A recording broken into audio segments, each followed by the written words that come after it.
Hey, what's up, everybody? Isaac back here at y'all with a brand new episode of The Unorthodox Social Worker, where we do discuss all things social work from an unorthodox perspective. Please take those few couple of seconds to hit that like, hit that subscribe notification bell. I want to appreciate everyone watching and viewing these videos. I appreciate y'all. And if you didn't want to know some further background information about myself as a social worker, please check out one of my first two videos. Sorry if I look a little tired today. I am feeling somewhat sick, but I'm going to go ahead with this video.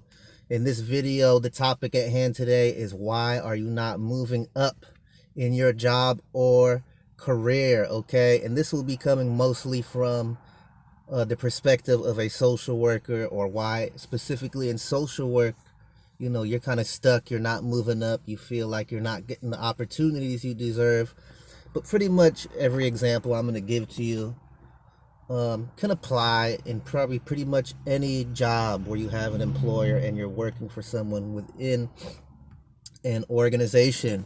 So the first reason I believe why people do not move up in their careers is because they are simply not open to all work. Some people think they're overqualified, or they have pigeonholed the type of industry that they want to work in. They have plenty of job opportunities out there, but they may think those job opportunities are below them, or people are not open to doing that kind of work. Someone might want to be let's say, a journalist, and they said, I'm only going to apply for journalism jobs, but yet there's opportunities in all other types of fields. Who knows, maybe one of these other jobs, that you think is maybe beneath you, could lead to great opportunities that would be far better than the job you think you want. I used to have an example. There was when I worked in a job development program in New York City, one of the job developers always had openings at McDonald's. And all the participants were like, man, I'm not working at McDonald's. That's demoralizing. The pay's so low, blah, blah, blah. And I remember there was an example of a gentleman who actually, one of the only people who took this McDonald's job.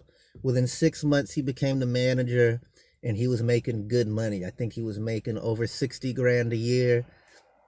This was somebody that was, on food stamps at one point, and now they are a manager, and they're making good money, and they can use those skills as a manager to transfer to any other field, because, don't pigeonhole what you think you can do. There are always skills you have in a certain line of work or certain field that you will gain and acquire that you could transfer to other fields.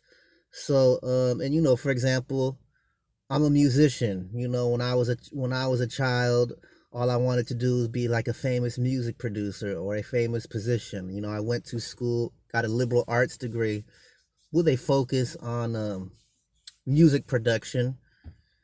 And I never thought I would be in the line of work that I am today, but I was open to trying to try new jobs. I got into social work by basically working with kids and teaching them music classes. So that got me um, into social work. I didn't think I would be where I am today, and I'm getting pretty good pay.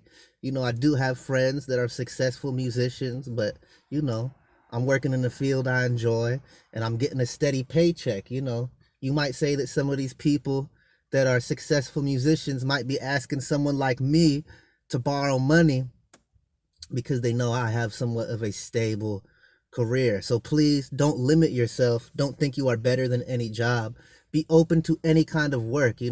Majority of the jobs I have gotten, I would say I was not qualified for, but I was open to the opportunity, got the job, and became pretty successful at it. Okay. The next reason why I believe people do not move up in their career or job is that you just simply don't like your job. You don't care. You can't stand being there. You're pretty much just waiting to clock out. You're only there to work for a paycheck. And if you're unhappy at a job, simply just get a new job. Don't stay in a situation just for money, especially if the pay is not even that good. You know, get a new job. If you don't like your job, find a new line of work. When you don't like your job and you hate your job, pretty much all your coworkers can tell that you don't like it, and that's going to stifle any type of growth you have. If you have resentment about your job, of course you're not going to put your um, best effort. And I see this so much. People are always complaining about their freaking job. It's like, well, you're not going to go anywhere just sitting here complaining about your job. Go find a new job. The job market is so tight right now, not just within social services, but especially within social services. Agencies are desperate to find and retain good employees. So if you're unhappy with your job, get a new job. That's stopping you from moving up. The next reason why I believe people do not advance themselves in their careers is because you simply do not have the proper education. Some jobs, for example, in social work, you have to have a MSW, you have to be licensed in your state as a clinician. And then in other industries, there's just certain credentials you are going to have, which will straight up, you know, stop you from gaining that position you want. If there's a certain position you want to have that requires a certain degree, credential, test, you know, go get your education. If you really want that job, do what you got to do and become qualified. But then don't get it twisted. You don't necessarily need the degree. For example, myself, I'd like to say that I've pushed myself to a position that usually typically someone with an MSW would have, but due to my experience and my knowledge, I'm able to kind of tweak the situation to where I can still end up having good positions that usually require MSW, but yet I do not have a MSW. Okay? So that's a reason, basic reason. You simply do not have the proper education and or training or certifications, whatever you want to call it. The next reason I believe why people are not moving up in their jobs is you just simply do not have enough experience. You simply have not paid your dues. You can't go to a job and work there for a few months, even if you're doing really good work and then you feel like you're entitled to a promotion, a raise, or something like that. You got to pay your dues. You got to put in your work. You got to show respect. You got to get the experience. If you don't have the experience, listen, learn, gain the experience. And then once you have that, then you can move up. And, like I said, don't feel like you are entitled to a certain job. If you have no experience, for example, a lot of people come into the field with master's degrees. They get a job and then they feel like they're the expert, or they feel like they're entitled to a raise or a promotion. Yes, like I said, you do have the credentials, you do have the education, but you may not have the experience yet. So don't think that a education or credentials will simply be the main factor of you advancing in your career. You need experience and on the ground experience before you know what the heck you're doing, okay? So that is a reason. You simply do not have enough experience, and for whatever reason, you feel like you are entitled to a promotion without experience. That doesn't make sense. The next reason, and this is a pretty simple reason why I believe people do not move up in their jobs, is you are just simply underperforming. You are not meeting your numbers. You are not doing, as compared to the rest of your staff members, you are consistently over time underperforming. I mean, that's simple. If you're underperforming, then of course, you're not going to get a promotion. And then any leverage you want to have with your employers, you have no leverage, because they can always, tell you, well, your numbers aren't good. You're not hitting them. You're not hitting the basic expectations and duties of this job. So 9 times out of 10, if you are underperforming, you are not going to get a promotion. That's basic. Start performing better, put in a better effort. If people see you're overperforming or outperforming other individuals on a regular basis, then you're more likely to get that promotion. Okay, the next reason why I believe people are not advancing in their career, and I'm going to use the military example, is you don't know how to infiltrate the general circle. And when I say the general circle, if we're talking about a nonprofit, These are all the people who report to the director or executive director. There's a lot of ways to become recognized by those in power at your place of employment. If you're consistently outperforming everybody else, then of course your manager is going to go into the general circle and say, hey, this person or that person, they are really doing a great job. They are exceeding all expectations. That's your key into the general circle and to start getting some attention from them. Once your managers and supervisors see that you're doing great work, trust and believe they are going to inform the higher ups, okay? Now, once you get into the general circle, once you find yourself, maybe you were a low level or mid level person, or perhaps you still are a mid level person, but you find yourself going into meetings with what I call the general circle, the top commanders or the top, the head honchos of whatever company you work at. Once you get there, people don't a lot of times generally do not know how to act. My suggestion is if you find yourself in a meeting with more higher level people and you're having ongoing meetings and conversations with them, don't talk first. Simply just shut up, because these people are already kind of looking at you like you're lower than them, and you essentially don't have experience there in that kind of high level of employers yet, so you don't really know what you're talking about. So don't go in there and run your mouth and give all these suggestions. Listen for a good month in these meetings, a good month to 2 months. Absorb as much knowledge, as much lingo as you can, and really figure out uh, a strategy to where you actually know what you're talking about before you open your mouth. You're not going to get respect coming into this general circle thinking you're the boss, thinking you know everything, giving out all these ideas when you ultimately don't know how that level of operation works. So, like I suggest, listen, don't talk. Listening is the key, okay? Um, and then something that is very valuable when you are a more ground level worker, perhaps in social work, when you work with clients, believe it or not, when you go have meetings with these general circle or the higher level staff that don't necessarily work on the ground, believe it or not, these high level employees actually respect your opinion because they know that you are working on the ground level. You have a better sense and pulse of what's going on in your company on the ground level. You are aware of information that perhaps people on a lower level are too scared to bring up to a higher level. So you need to leverage that knowledge. You, as a mid or low level worker, being invited to participate in a general circle, you know, they want to know what you know. So, in some sense, they do envy you. And, as being as objective as possible, they're going to value when you bring up the real deal, the real scoop, what's really going on in the organization.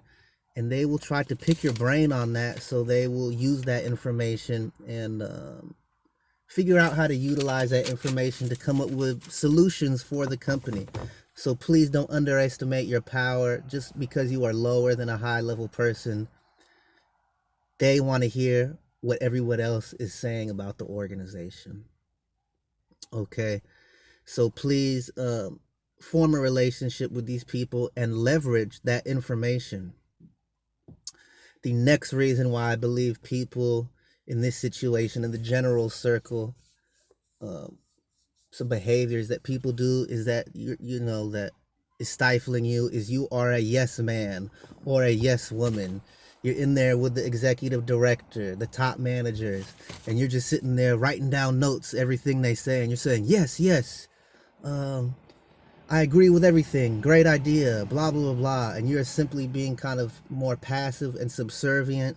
You know, people on a high level would prefer you be honest with them, and they can tell that if you're pretty much just agreeing with everything they say because they're the boss, or you're just being a yes man.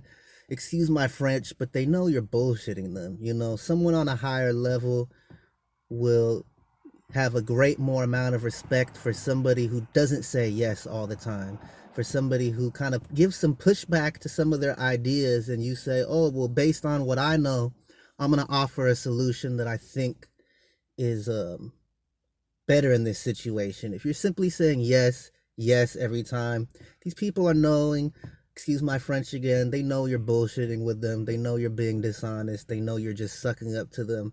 And you do not garner respect in that level, and you will be cut out of the decision making process if you are just saying yes, yes, yes, yes, boss. Okay? And that goes into my next point, is be real. You know, people can sense when people are genuine. People can sense when people are honest, and people can sense realness. But people can sense phoniness and bullshit. And when you're putting a mask on, so don't feel like you have to put on a mask or bullshit your way in a situation just to be accepted by a higher up. Okay. If somebody senses that you are phony, you are being honest, you are not being truthful, you are just trying to appease them, you know, that is not, you're going to lose respect with that person, and there's really no use for you at that point. So just kind of being real, being genuine is a very important factor of why you are not moving up. If you're being phony and just trying to appease everybody else and just saying yes, you're not going to move up. Okay. The next reason I believe, and this pertains to the general circle, and I see this a lot when you got a lot of mid or low level people coming up to meet with higher level staff members, they're always bringing up situational ideas, situational problems, you know, complaining that they had this situation and then it was messed up, and how is this going to be addressed, and blah, blah, blah, blah. And they go on and on and on about this one instance. Okay. People are too situational. Now, what you got to realize is higher level people don't work on the ground, okay? They don't work on the front line. They don't deal with these situational things every day. So, frankly, they really don't care about your little situation. People in higher levels are not thinking about things in the moment or today or a situational thing going on. They are thinking more in long terms, okay? High level people are not thinking about what happened yesterday or today.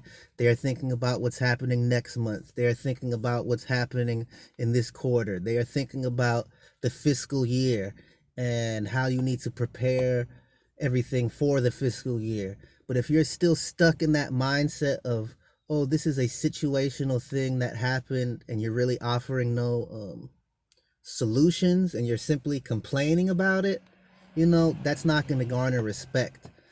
Now, if you have a certain situation and you want to bring it up, and then you can relate it to the overall organizational structure as a whole, okay, and then you're not just complaining but you're offering a solution. You said, well, this situation happened to me and I've noticed other similar situations, and this is my suggestion for improving it based on what I see on my level, and this is how it will play out in a month, in a year. This is how it will affect the contract grant at the end of the fiscal year. Once you start thinking about the bigger picture, the broad picture, once you start thinking long term and you stop thinking about little situations that frankly higher level people don't have time to even contemplate, you know, once you start speaking their language and start thinking long term, offering solutions and doing less complaining, then you will have a higher likelihood of being invited onto that general circle and possibly being promoted, because the higher level people, you're speaking their language and you're offering solutions. You're not simply coming there complaining about it. Okay, so please, like I said, do not just offer a problem. Every problem you offer, you need to offer a solution, and it needs to come from an honest place of what you think would be the solution was. You know, that garners respect. And, you know, be a little bit assertive after you've listened and you've peeped game and you can get in the lingo with these people. Okay, being passive is not going to help. I think the more pushback you give, people respect pushback if it's coming from a real place, and you will garner more respect that way. Okay. But yeah, you need to think long term. Okay, another one, and this is very relevant to social work.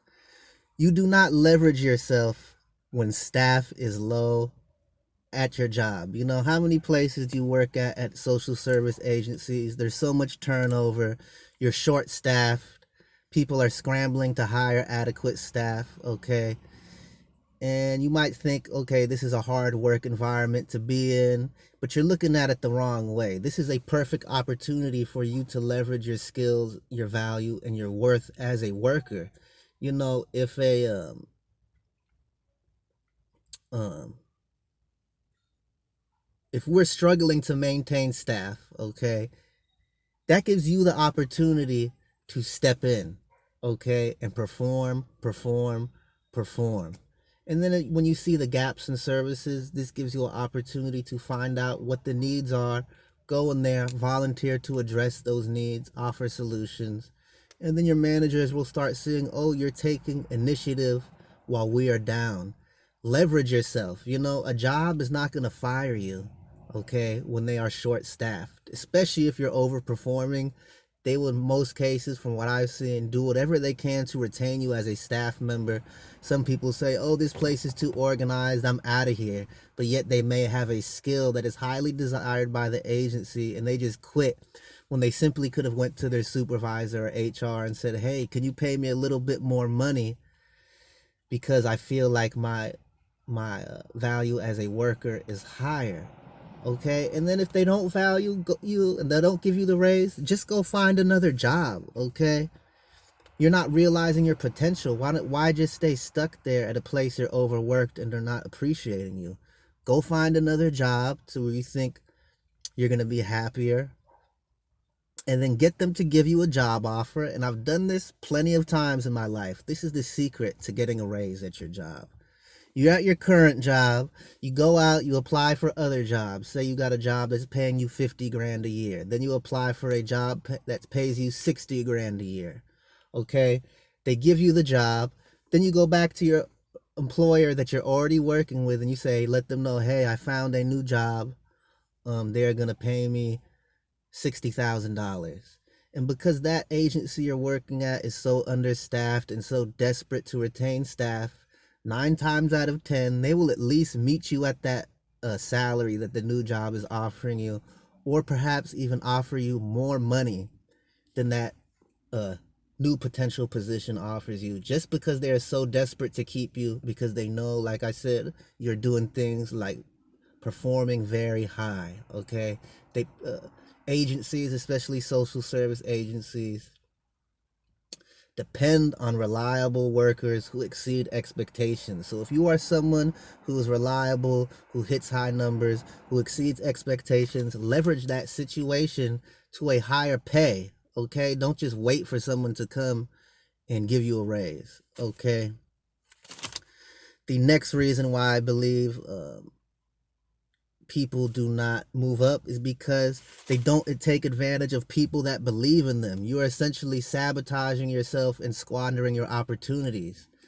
I've been lucky enough in my career where I've had people that have hired me that for whatever reason, maybe they could sense that I was keeping it real with them. They seen my work history. They really believed in me. They really trusted me to go out there, take the horse by the reins and do my job. So when you do have anybody in your job, especially a supervisor, take advantage and utilize the people who really believe in you and are really looking out for you, because those people, and especially if you do good work, will hook you up with opportunities. If someone believes in you, take advantage of that. Don't shy away from that.